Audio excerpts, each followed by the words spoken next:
Valued viewers, welcome back. Today's media commentary.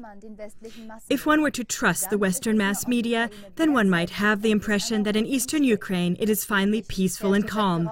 After all, for some time now, a ceasefire was ordered by Ukraine's President Poroshenko.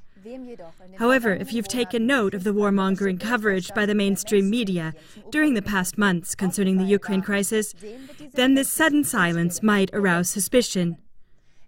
Opposed to the silence by Western mainstream media, urgent, highly alarming reports and eyewitness testimonies reach us directly from eastern Ukraine.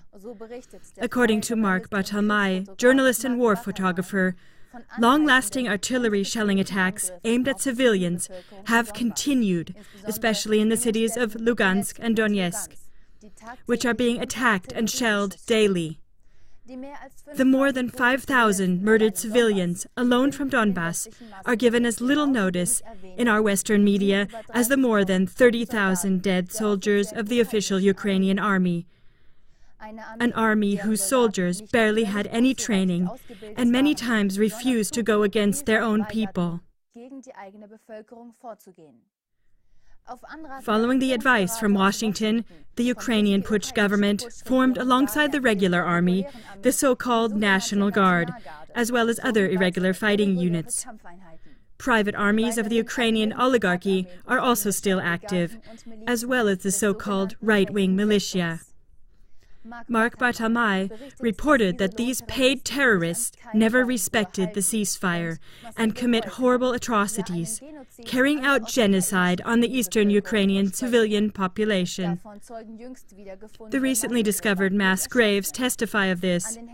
Graves full of the bodies of executed men, women, and children, whose hands and feet were bound, and whose bodies showed clear signs of being mishandled and tortured. Our mass media reports nothing about this. Categorical silence about the public executions of the family members of so-called separatists. Silence about the women who were chained to tanks and dragged to death after having to watch their small children being crucified.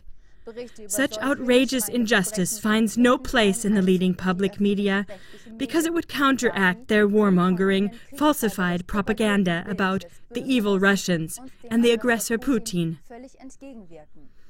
Also, all the mines laid purposefully in private homes, yards, even graveyards and mass graves, which the returning Donbass civilians found after the retreat of the Ukrainian army, testify to abysmal contempt of humanity and pure lust to kill.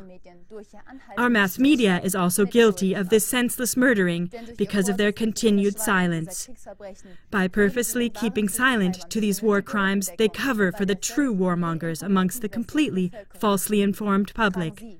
Valued viewers, help us to break through this deadly silence.